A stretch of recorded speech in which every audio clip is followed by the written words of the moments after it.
is at the peak, at the high. Much before the 2014 mandate, he got 2019 mandate, massive mandate. And now, whichever the private channels you take or the opinion polls, COVID, Corona, Prime Minister, handled it very well. China, he has handled it very well. The public perception is for Narendra Modi and the negative politician, Mr. Rahul Gandhi, who tore out a ordinance of the President of India. Right. Now he speaks about China. Very, very still, I am sympathetic towards the grand old party. It is going from existential crisis to crisis. As Mr. Jairam Ramesh put it, Congress is in ICU. Right. So as Mr. Rajagopalan said, the Congress is in ICU. It's stumbling from one crisis to another. Professor Pant, if I can come to you now, you're the foreign policy expert on this panel tonight on Newsnight. What did you make of the allegations and the clarifications issued by Minister Jaishankar and the BJP president? In particular, Rahul Gandhi seems to be asking, why did China choose this moment in time for the face-off in Ladakh? Now, some would say it is Prime Minister Modi's infrastructure development push at the LAC that has completely unnerved the Chinese. Your thoughts, Professor Pant? See, I think there is absolutely no doubt that in the last few years, India has stood up to China like it has never done in the last 2 decades. And the result is that India is now speaking out, as I think the Foreign Minister Jaishankar candidly wrote in his tweets, that look, if you look at Indian behavior towards China, India has stood up on every single issue. India remains the only country that stood up to China on BRI, despite the fact that there was a danger of being isolated. Our friends told us, don't do that, you will be isolated. India stood up and challenged China on that. India stood up to China on Doklam. India has stood up to China when it comes to its operational foreign policy in the Indo-Pacific. Despite China complaining about the Indo-Pacific, India brought Indo-Pacific narrative and India made Indo-Pacific narrative the common, the parlance of contemporary diplomacy. There is no doubt about it. So clearly, I think if you look at the larger engagement with China, if you look at the larger engagement, strategic engagement with China, India has stood up to China. India has made it very clear what its red lines are. And India has also made it very clear that it is willing to work with China under certain circumstances. So if you want to work with China under the Wuhan spirit, it is very welcome to do it. But if you challenge India, then India will respond. And the fact that you had infrastructure development happening at such a spectacular pace in Jammu and Kashmir over the last 4 or 5 years, the result is that China is completely unnerved by what India is doing in terms of changing the ground realities. And it is perhaps for the first time that you are witnessing China reacting to India. You see, there have always been complaints that India has a very reactive foreign policy, that India reacts to what other countries do. This is the time when you are witnessing China reacting to what India has been doing and in the last 4 to 5 years, and how proactively India is shaping the boundary environment in Kashmir and in Ladakh in particular. So clearly for Indian politicians to make this a spectacle in terms of divisions in India is quite unbecoming, I think, of India as a democracy. All democracies should have healthy debates on foreign policy like other policies. But to make it about personalities, to make it about individuals, to make it so partisan that you cannot have a debate, a discussion on the merits and demerits of a particular policy is very unfortunate. Mr. Rahul Gandhi has not done this for the first time. You may recall he raised this issue of Rafale, very, very vividly, despite knowing very well that India needed the capacity that Rafale was bringing to the fore. And look at the situation today in the LAC with Rafale and other procurements that India has done. India can stand up to China in some way. So clearly one has to recognize what India is doing. One has to make it part of one's own foreign policy discourse. And for Congress party and for Mr. Gandhi to believe that somehow by disparaging the Prime Minister, he can get away with it, I think is also very unfortunate. This sense of commenting very casually about very, very important matters. What kind of an image he's projecting to China, that this is a country that even on an issue where China is on our borders can't be united just because one individual wants to have certain post in his own political party and one wants to launch himself time and time again. I think what we are looking at is quite unbecoming spectacle of a grand old party in this country. And Congress and Mr. Gandhi should be realizing that I think there are better ways of achieving what perhaps they are trying to achieve. There are better ways of engaging in public policy discourse. There are better ways of engaging and countering the ruling party's policies. But this is not the way to go about it. When you have a crisis on the border, when China is looking at every opportunity to forward its national interest, when China is trying to see what vulnerabilities are there in the internal system. And this must be pointed out. In every country that China is dealing with today, it is looking at internal vulnerabilities. Wherever the country is weak, they try to create fissures.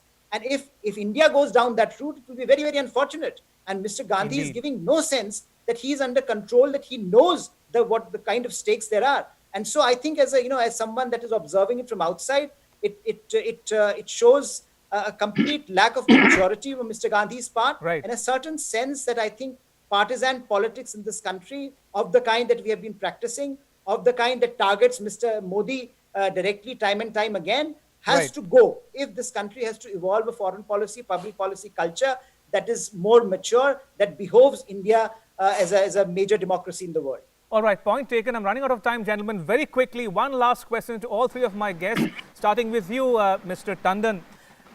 Now, the government says we are having a proactive diplomacy with strong ground posturing. And as Professor Pant pointed out, India is no longer a reactive diplomacy. India is proactively pursuing its interests.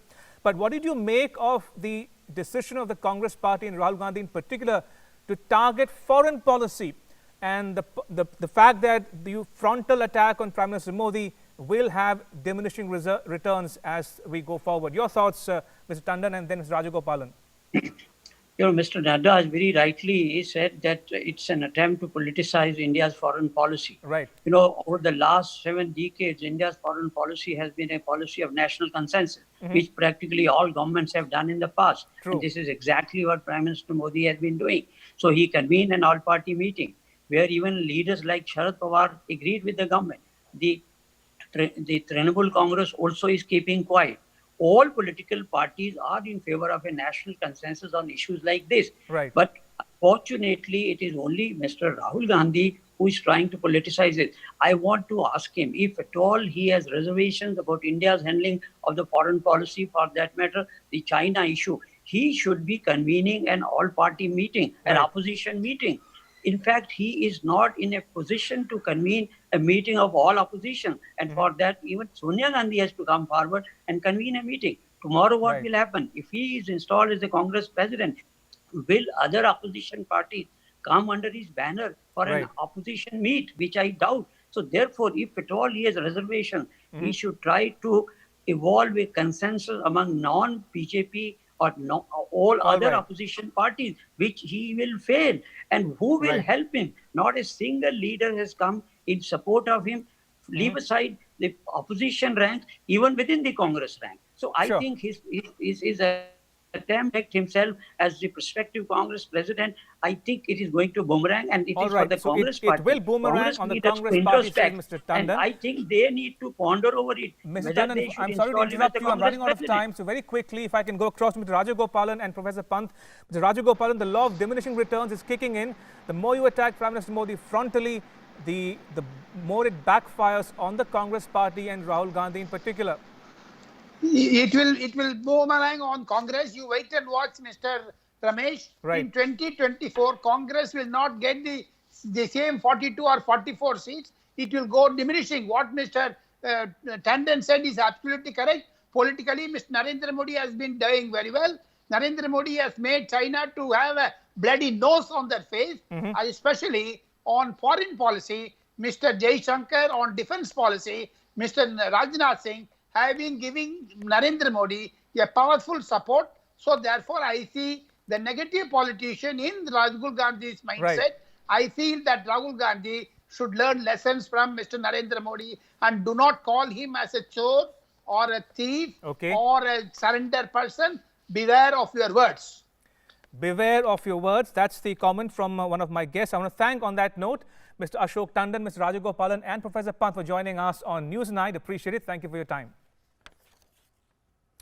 Right, moving on, the All India Institute of Medical Sciences in New Delhi on Monday began human trials of the indigenously developed COVID-19 vaccine candidate called Covaxin. Thousands of people had contacted the institute, but only 100 volunteers between the ages of 18 and 55 were selected for the trials. Here's a detailed report. For human trials process, the registration for testing of Covaxin has started at All India Institute of Medical Sciences, AIIMS, Delhi. AIIMS Professor Dr. Sanjay Rai has been appointed as the chief investigator for conducting these tests. Over 2,000 people have contacted AIIMS for the human trial. AIIMS Director Randeep Guleria gave detailed information about the trial of the 3 phases at a press conference. Total number of 1,125 people will be vaccinated in the first 2 phases. In the first phase, trials will be done on 375 people, and 18 to 55 years of age will be part of the crucial trials. Healthy participants with no comorbidities and without a history of COVID-19 will be selected. Phase 1, it has to be done in healthy people between the age of 18 and 55 years. तो 18 साल से 55 साल की उम्र में जो healthy हैं, जिनको कोई कोमॉर्बिडिटीज़ नहीं है, टोटल सैंपल जो इनिशियली है ट्रायल का सारे सेंटर्स को मिला के वो 1125 हेल्दी वॉलंटियर्स का है, जिसमें से 375 जो हैं वो फेज़ 1 में स्टडी किए जाएंगे. एम्स दिल्ली में 100 हेल्दी वॉलंटियर्स रिक्रूट किए जाएंगे. In second phase, 750 people between age 12 to 65 will be part of Covaxin trial. At the same time, a large number of people will be trialed in which the immunity developed in people will be tested. The AIIMS director said that in the first phase, the side effects of the vaccine would be monitored for 28 days and regular care would be taken for 3 months. Phase 2 में जो है उसमें हम 750 लोग recruit करेंगे और इसकी age limit थोड़ी ज़्यादा है, 12 साल से लेके 65 साल तक. ये फेज़ 2 स्टडी है और इसमें वैक्सीन के 3 फॉर्मुलेशंस ट्राई किए जाएंगे. That is followed subsequently by phase 3, जिसमें लार्जर पॉपुलेशन के साथ किया जाता है टू सी कि उसकी एफिकेसी और थेरेपेटिक बेनिफिट कितना दे रही है. We find that it is safe, it is immunogenic and we have no issues of side effects, and the report suggests that it is good. If that is there, then I think in the next 2 to 3 months we should be able to have a result. But remember, you have to follow up these patients.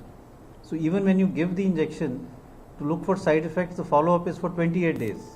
As COVID-19 is new virus, so there are many possibilities regarding the effect of this vaccine. AIIMS director said that this vaccine will provide immunity at least 1 to 2 years. The virus is only 6-7 months old.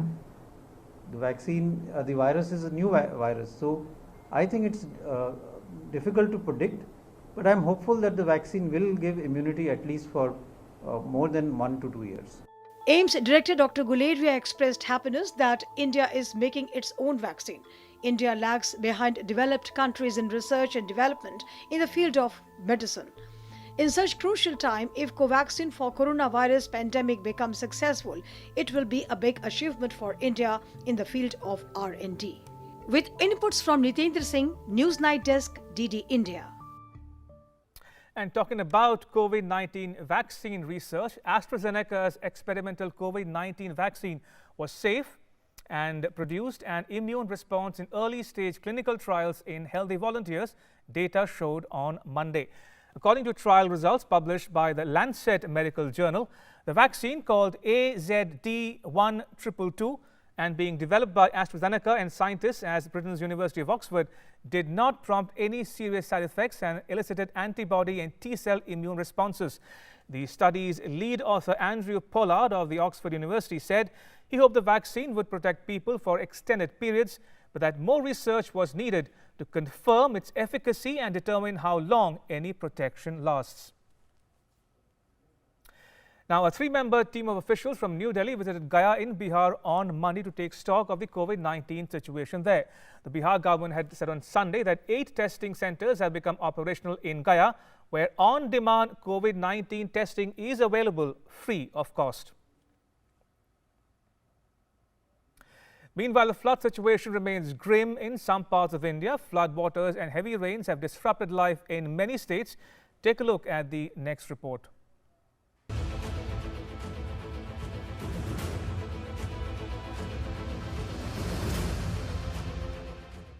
Several states in India are battling monsoon mayhem. In the Pithoragarh district of Uttarakhand, water level of Gauri and Kali rivers have increased due to heavy rainfall.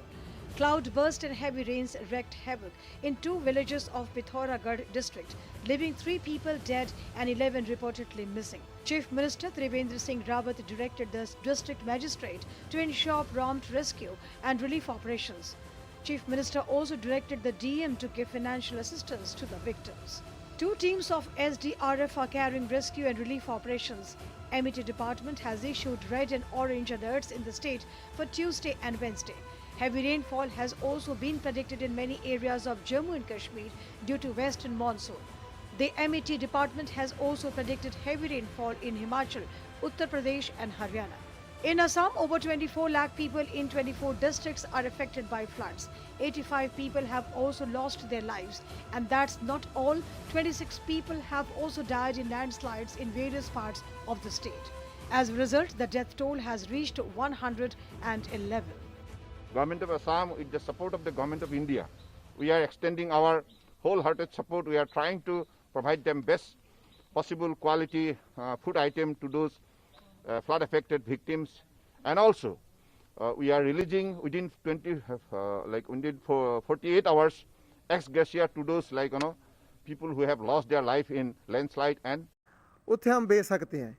Modi सरकार ने जो ये कदम जो साड़ा MSP तक को खत्म नहीं किया तो जो असी अपनी फसल का मन मर्जी के साथ रेट किसी भी स्टेट में ले सकते हैं। जो मोदी सरकार ने आर्डिनेंस जारी किया है ये बहुत बढ़िया आर्डिनेंस है। किसान इससे बहुत खुशहाल होएगा। MSP बरकरार रहेगा और जहां किसान को अच्छा रेट मिलेगा वहां बेच सकता है।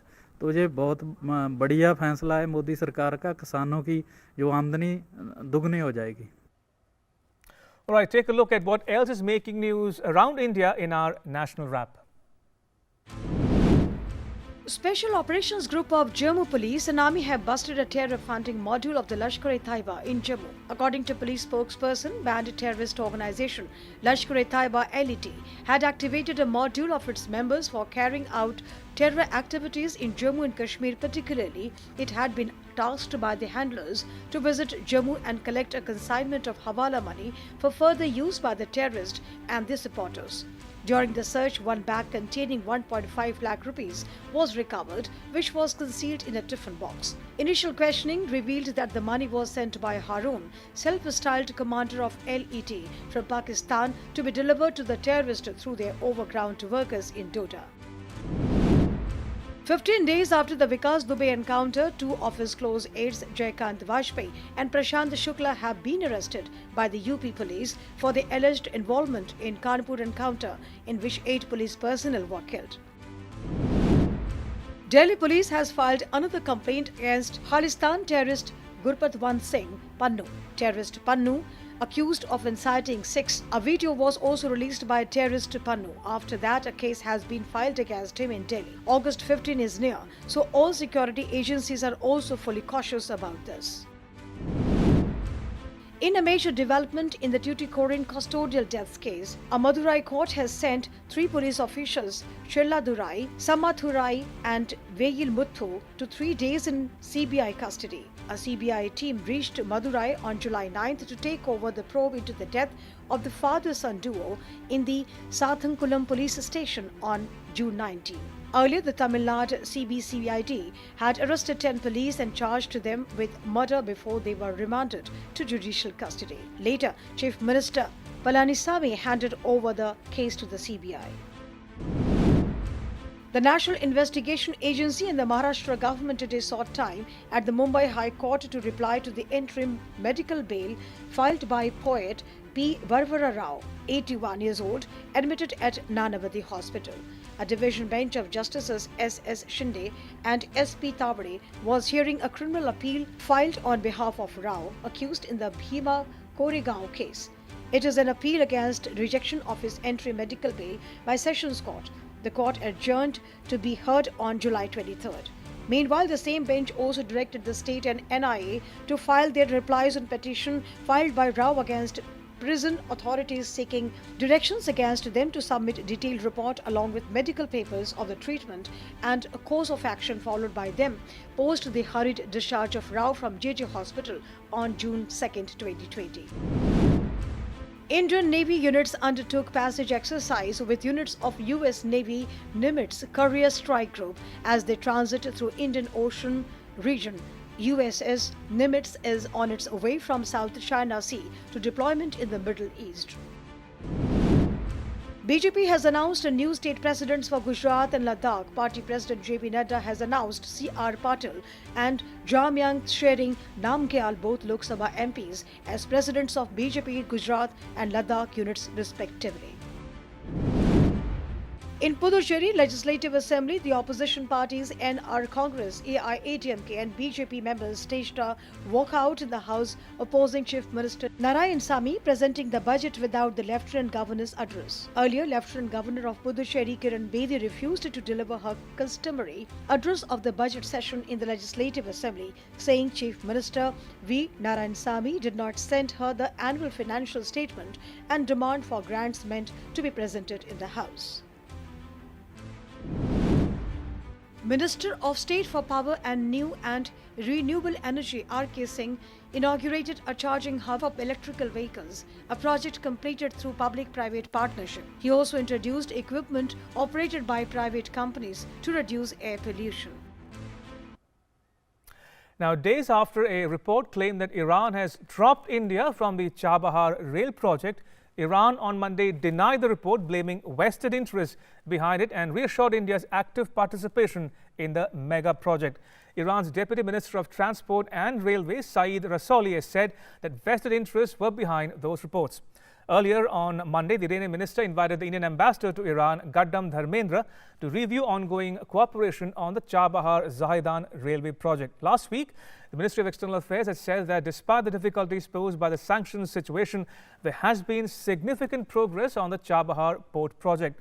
The Indian company has been operating the port since 2018 and has steadily scaled up the traffic at the port. Proactive measures are currently underway to increase the usage of Chabahar port, both for Afghanistan and Central Asia. All right, joining me is my colleague Abhishek Jha for more on this story. Abhishek, good to have you on Newsnight. Now, there was some confusion about India's participation in the Chabahar port and the railway project. Have those confusions and speculations now been put to rest? Of course, Ramesh. Right. We know that almost 2 weeks ago, the report came that Iran has started laying out the railway lines on Chabahar-Zahedan project. And then it was speculated, since no reaction came from that side, that okay, there might be some reports, whether India is included or not. That this story was fueled by certain media reports in Indian media also. Then some Iranian media also quoted some unidentified sources from Iranian side. But so far, no official source, either from India or Iran, had commented on this story. We only got this Indian MEA reaction on last week when India said that this whole speculation is wrong and India is very much part of it. And there are a continuous process of inspection and review going on, and we are awaiting an appointment of a nodal authority from Iranian side. And now when Iranian Deputy Minister of Transport and Rail has also commented on this, that India is very much part of it, and there are vested interests behind those media speculation, then one must put to rest all the rumor and speculation between Iran and Indian friendship and relation that has been bringing on in the last 2 weeks. Abhishek, very quickly help our viewers understand, why is the Chabahar port and the Chabahar-Zahedan railway line so important for India and the region at large, including Iran and Afghanistan? Okay, Ramesh, for two reasons. First, that it would be a very strategic commercial interest, serving India's commercial interest, to enter but through Iran to the other Central Asian countries like Turkmenistan, Kazakhstan, and also since our trade via Pakistan to Afghanistan is very much, prohibited because of certain political and other dynamics. So trade to Afghanistan will be facilitated through this Chabahar port, where India is helping to lay that Chabahar-Zahedan road, railroad, which will be further put across to Afghanistan on Zanjar region. So this will be a master game changer in India's commercial interests in Central Asia, Iran, and Afghanistan. Absolutely. On that note, Abhishek Jha, thank you so much for bringing our viewers with the latest news on the India-Iran front. Appreciate it. Right, time now for international news in our World Wrap segment. Chinese scientists are ready for the launch of China's first Mars exploration mission after completing multiple integrated rehearsals recently, an official of the mission said. Known as Tianwen-1, the first Mars probe of China is scheduled in late July or early August, according to the China National Space Administration. In a recent interview with the state broadcaster China's Central Television, Zhang Yu, deputy director of the Mars probe, said that scientists have conducted joint tests on multiple systems of the Mars mission at all levels and ready for the launch. Compared with the mission to the moon, the Mars mission is more difficult and full of challenges as the probe would take nearly 7 months to land on Mars.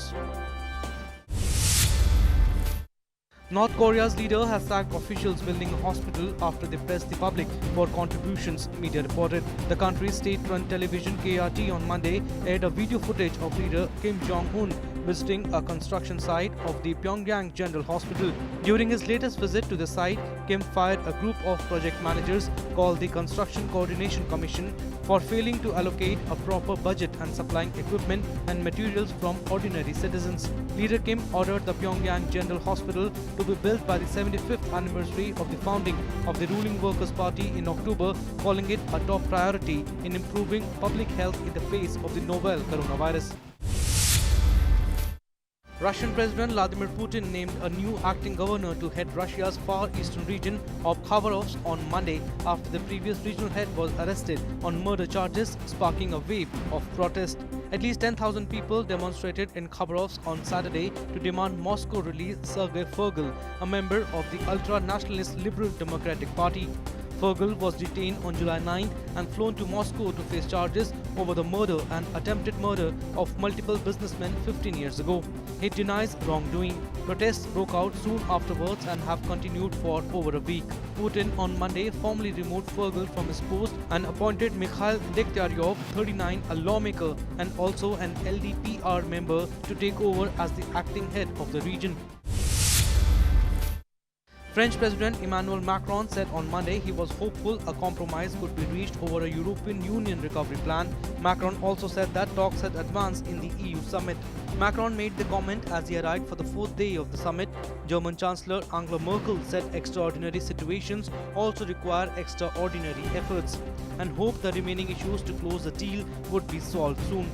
After 3 days of haggling over a plan to revive economies throttled by the COVID-19 pandemic, European Council President Charles Michel is expected to put forward a new basis for a deal to bridge the competing demands of North and Southern Europe.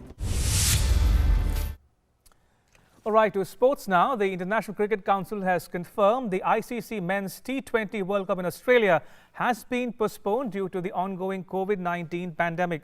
Cricket's apex body has held multiple meetings in the last few months in order to ascertain the best possible outcome, but came to the said conclusion in the latest one on Monday. The tournament was due to take place between 18th October and 15th November. The next Men's T20 World Cup is now scheduled to be held in October and November 2021, with another in 2022. The ICC has also announced that the 50-over Men's World Cup in 2023 in India will move from February-March to October-November. And the Ballon d'Or for the world's best players will not be awarded in 2020 because of a lack of sufficient fair conditions created by the coronavirus pandemic. The decision seems somewhat bizarre given that all of Europe's major football leagues